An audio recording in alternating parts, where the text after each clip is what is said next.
The Premier League is nearly upon us. Premier League football is nearly back in our lives. And whilst all of us love to comfort ourselves with international football, pre-season football, the odd friendly here, or even a charity shield, we know that Premier League football is our lifeblood. It's the dream. It's what we're in it for. It's my heartbeat. And all of the feelings that you associate with Premier League football is going to come rushing back any minute now. The anxiety, the trepidation, the fear, the belief, the ability to dream. That is what is so wonderful at this time of year. Anything is possible. Whoever you support, anything could actually become a reality. Liverpool fans dreaming of winning the league. West Ham fans dreaming of Champions League football. Everton fans dreaming of silverware. Ipswich fans dreaming of survival. Literally nothing is off limits. At this point in the season, anything is possible and you are allowed to dream, and I love it. However, what I'm going to do in this video is I'm going to give you all of the spoilers for the new season. You know, with some people, they have to do predictions. Other YouTubers, columnists, former pros,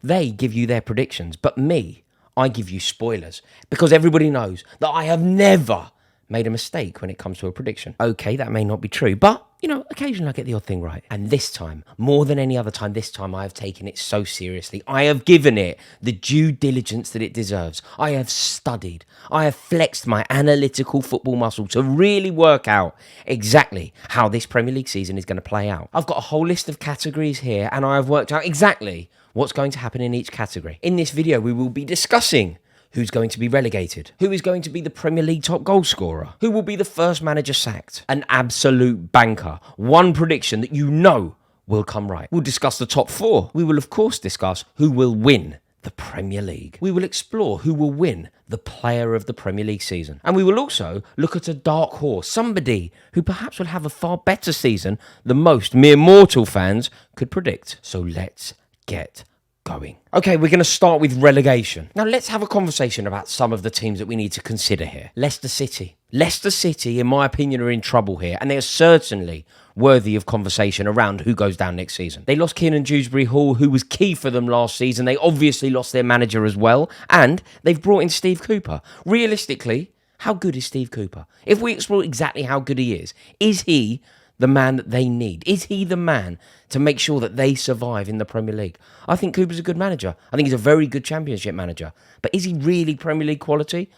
Not sure. I mean, Southampton are definitely in trouble as well. Primarily because of the way Russell Martin likes to play. They invite pressure. They're going to try and play out from the back. And against high-pressing teams, I'm not sure Southampton will have the quality to get out of very tricky situations. So Southampton are naturally in trouble as well. But Ipswich, on the other hand, whilst we have to discuss them, I feel like they've got themselves into a very interesting niche. Like, Ipswich play brilliant attacking football. They're building something very impressive. They have a rich and esteemed history. They've got an excellent manager, a manager who's on the radar of basically every club in the country. They've been very intelligent in the loan system. They've done very well elevating individual players. You know, they've taken a League One team to the Premier League. And I think that Ipswich could surprise a few people. Weirdly, I think Brentford could struggle this year. Their squad just feels so thin. You know, that new striker that they signed, that Igor Thiago, he got injured the second that he arrived at the club. He's out now until the new year. If Ivan Toney leaves, they are just so lacking in quality. And ultimately, for Brentford to be in the Premier League, I do think it's unsustainable.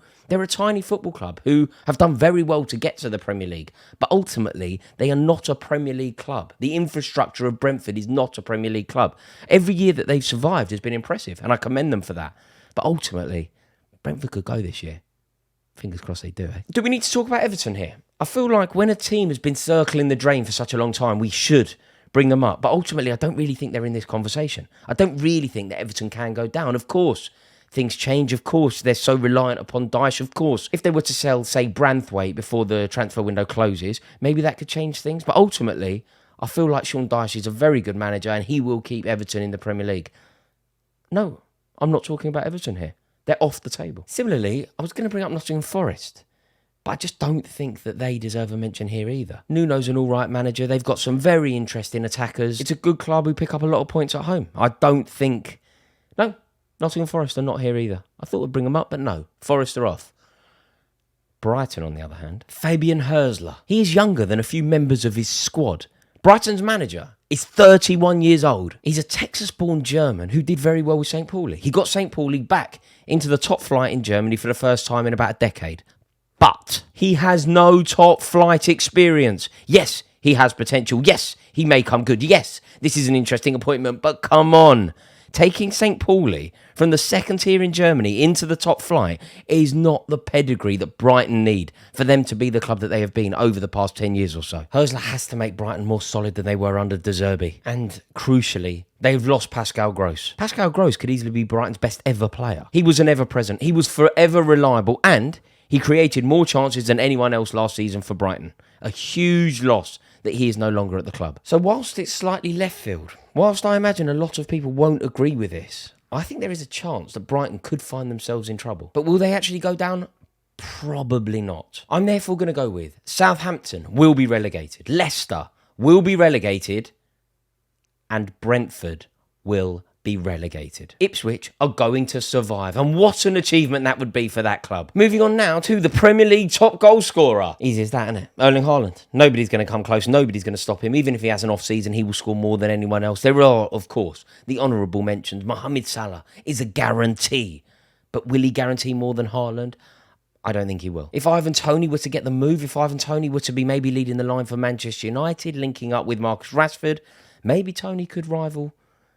No, it's Erling Haaland. Next up, we're going to talk about the first manager to lose his job next season. Who will be the first manager sacked next season? Who will it be? I mean, I don't want to do this, but the sensible money has to be on Enzo Maresca. Of course, Enzo Maresca is most likely to lose his job first. You know, Chelsea as a club have often changed managers. This new ownership, however, are something else altogether. In 2 full seasons at the club, Clearlake have had 6 managers. 6! 6 in 2 years. We're averaging 3 a year. Yeah, I'm doing it right. I'm sure I am. Right, so when they came in, it was Thomas Tuchel. They got rid of Thomas Tuchel, and in came Graham Potter. Graham Potter got the tin tack. What happened? We had that bald dude. Remember that Bruno Salter? He came in for a game, I think. Lampard then had to come back. Mauricio Pochettino did 1 season, and now we're with Enzo Maresca. That's 6 managers in 2 seasons. So combine their track record and their ruthless approach to firing managers. Compare that with the gamble that is Enzo Maresca. Now, Enzo Maresca may be great. I desperately hope he is. I will be over the moon if Enzo Maresca is a genius. But we don't know if he is. So there is, therefore, jeopardy. Maybe he'll be good, maybe he'll be great, but he might not be. The reason that we don't know that he's great is because we haven't seen him win a Champions League. When Carlo Ancelotti became the Chelsea manager, we knew that he was good. We knew that he was good because he was a serial European Cup winner. When Jose Mourinho became the Chelsea manager, there was clearly a track record to tell us that he was good. But ultimately, what this ownership have done is appoint Enzo Maresca. We have given him the job purely because of his association with Pep Guardiola. Managing Leicester in the Championship should not give you the Chelsea job. Look, let's hope it works. But surely everybody, whether you're a Chelsea fan or not, if you are trying to predict who will be the first manager sacked next season, everybody is going to say Enzo Maresca here, aren't they? Next up is the absolute banker. Now, some would say that maybe Erling Haaland is an absolute banker to win the Golden Boot, but I would say there's a chance that he doesn't. There's a chance that Ivan Toney has a fantastic season, or Ollie Watkins outshines everyone in the Premier League and ends up banging in a load. Erling Haaland could get injured. Basically, there is some, even minimal jeopardy regarding Erling Haaland. What I want from every single one of you, if you would be so kind, leave it in the comments. I want an absolute banker. Something that you know is going to happen. Do you think X will win the league? Whatever it is, something that you know will happen next season. I have one. Tottenham Hotspur will end the season empty-handed. Tottenham Hotspur will not win any silverware next season. And that is a guarantee. It's a fact. It's a spoiler. It's not a prediction. Tottenham Hotspur 100% will not win any silverware because Tottenham Hotspur are an illusion. 2 League Cups since 1991. And they tell you that they're a good cup team. We're the first team that won the double, mate. Yeah, that may be true.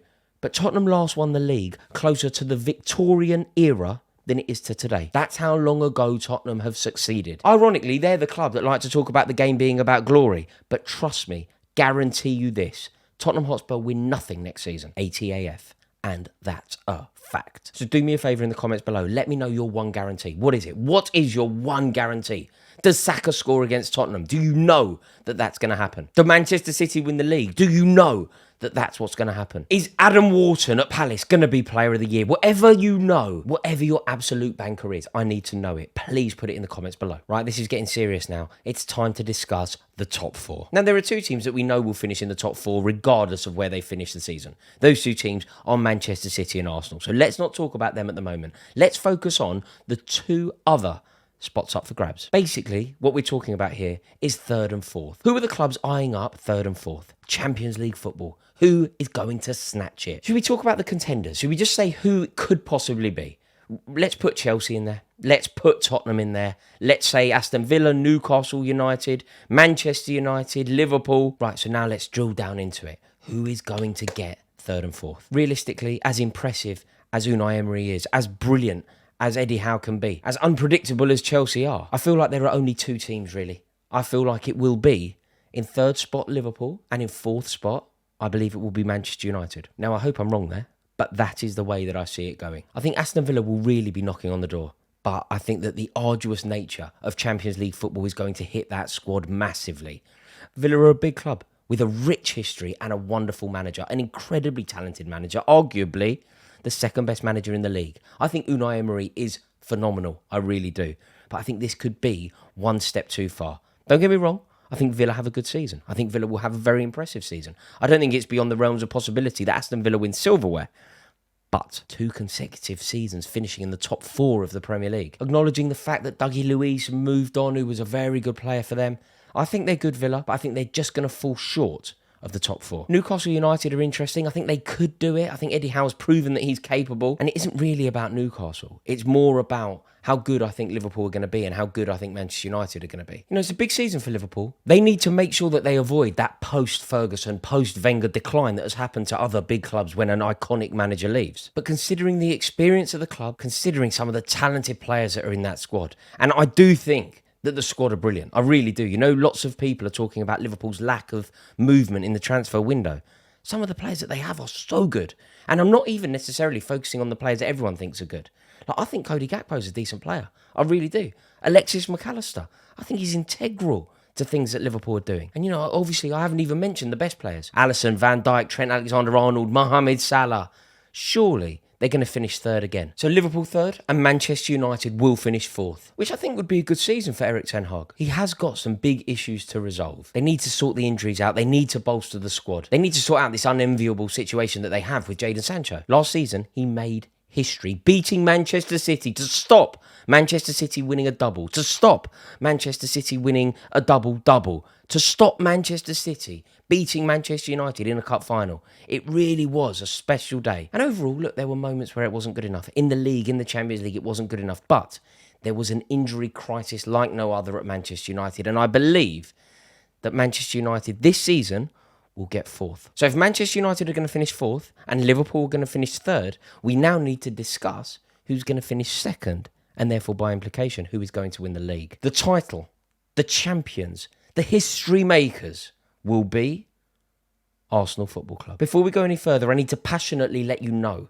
that I desperately hope I am wrong here. I would give anything to be wrong here. We've insulated the Premier League title away from Arsenal for over 2 decades. It will be a disaster to allow them to win it. Arsenal Football Club, they would forever win the league when I was a kid. Growing up in North London, that's all I used to know. And we've protected an entire generation from that hateful reality. But if we are honest, if we remove tribalism, if we just look at the facts, Arsenal Football Club going to win the league. And the reason is because they only finished 2 points behind Manchester City last season. It is there for them. They are capable of doing it. They made history last season. And as Martin Odegaard said, last season they made history. Next season's about silverware.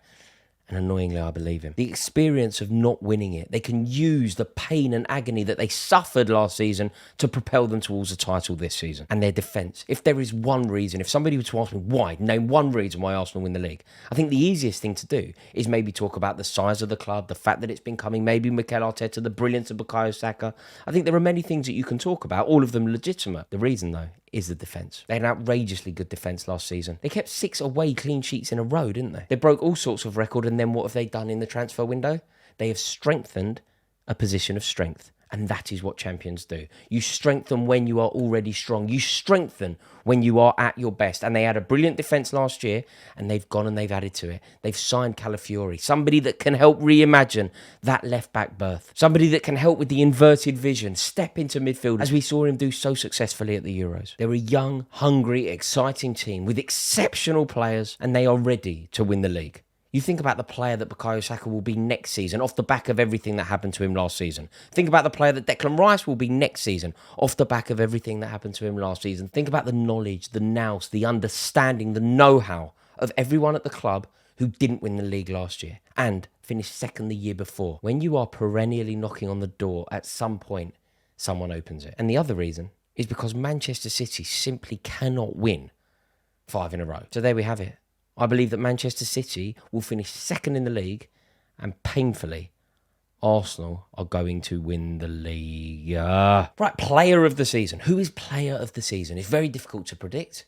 And for me, it's between two. It's between Bukayo Saka or Phil Foden. And it's so difficult. Saka is amazing. Like, Bukayo Saka is a genius, a joy to watch, a wonderful player with so much guile and end product. And Phil Foden is one of the most masterful, unpredictable, mercurial footballers I have ever had the privilege of watching. I think he is a star, a genuine world-class footballer. It is so difficult to separate these two.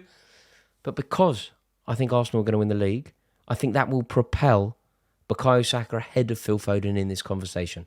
Bukayo Saka, not only is he going to win the league, but he's going to be the Premier League player of the season. And now we're on to our dark horse. What team are going to surprise you? Who's the side that's going to finish way higher than everybody else is predicting? Who do you think can be the surprise package of the season?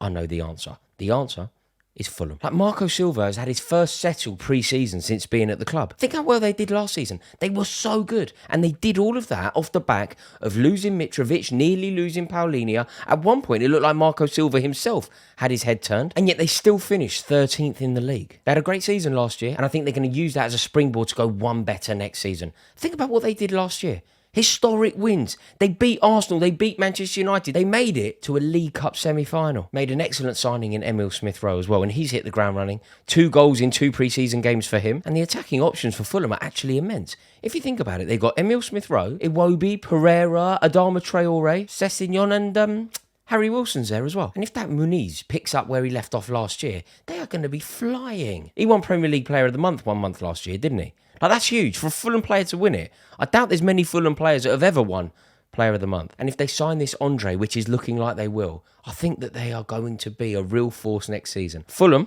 are going to finish in the top 8. Let me know who you think is a dark horse this season. Right, there we have it. Thank you so much for watching this spoiler video. I have told you everything that you need to know about the new season ahead. Really do appreciate you watching, and I do desperately hope that you've enjoyed it. Please do me a favour if you have. Give it a like, click subscribe, let me know your thoughts in the comments below, and I will see you all in a bit.